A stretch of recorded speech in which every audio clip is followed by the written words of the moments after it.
Hello guys, welcome my to channel বাঙালি রান্নার recipe. তো এই চ্যানেলে আমি নতুন, আজকের আমি বানাবো সিম্পল একটি রান্না। তো প্রথমে পুঁইশাক দিয়ে কাঁকড়ার তরকারি, কোনো আদা রসুন ছাড়াই। আমি পুঁইশাক কেটে নিয়েছি, কাঁকড়াগুলোকে ভালো করে কেটে ধুয়ে নিয়েছি। এবার সেই কাঁকড়াগুলোর গায়ে লবণ, পরিমাণ মতন হলুদ দিয়ে মাখিয়ে নিতে হবে ভালো করে। আপনারা যদি আমার চ্যানেলে নতুন হয়ে থাকেন তো আমার চ্যানেলটিকে সাবস্ক্রাইব করে দেবেন এবং লাইক করবেন, কমেন্ট করে জানাবেন যে কেমন হয়েছে।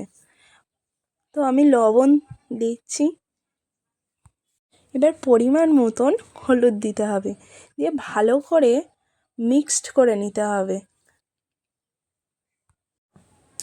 ভালো করে মিক্সড করার পর উনানে একটা কড়া দিয়ে একটু উষ্ণ উষ্ণ গরম করে রাখতে হবে। সেই গরম কড়ায় পরিমাণ মতন তেল দিতে হবে, আপনারা চাইলে বেশিও দিতে পারেন, আমি অল্পই দিয়েছি।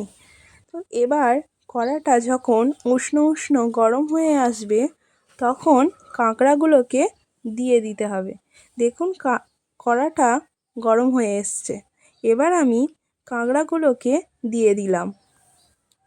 ভালো করে ভেজে নিতে হবে লাল লাল করে। দেখুন আস্তে আস্তে কিভাবে ভেজে নিচ্ছি অল্প আছে, এইভাবে আপনারাও বাড়িতে ভাজবেন।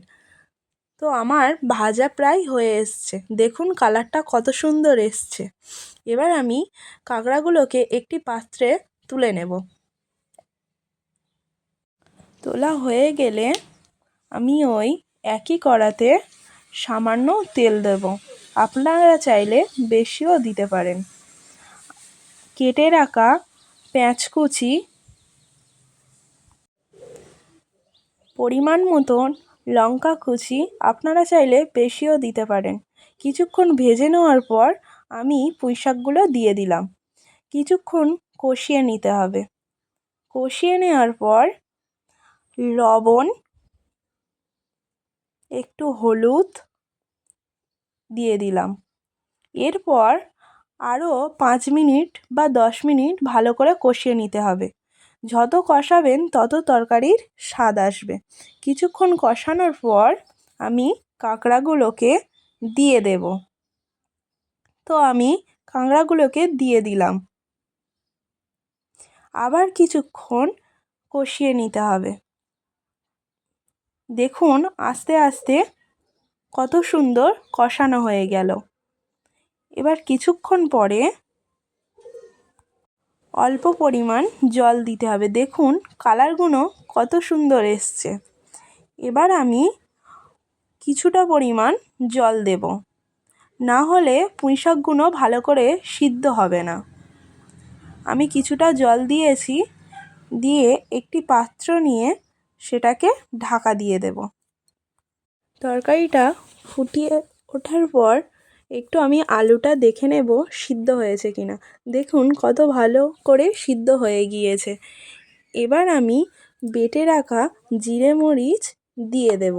জিরে মরিচ দিলে তরকারির স্বাদ খুব সুন্দর আসে। দেখুন আলুগুলো কত সুন্দর গলে গিয়েছে, কালারটাও কত সুন্দর এসছে। এবার আমি একটি পাত্রে তরকারিটাকে নামিয়ে নেব। দেখুন কালারটা কত সুন্দর এসছে। এইভাবে যদি আপনারা বাড়িতে বানিয়ে দেখেন তো খুব সুন্দর লাগবে। আমার ভিডিওটা যদি আপনাদের ভালো লেগে থাকে তাহলে অবশ্যই সাবস্ক্রাইব করবেন এবং লাইক করবেন। সবাই ভালো থাকবেন, টাটা।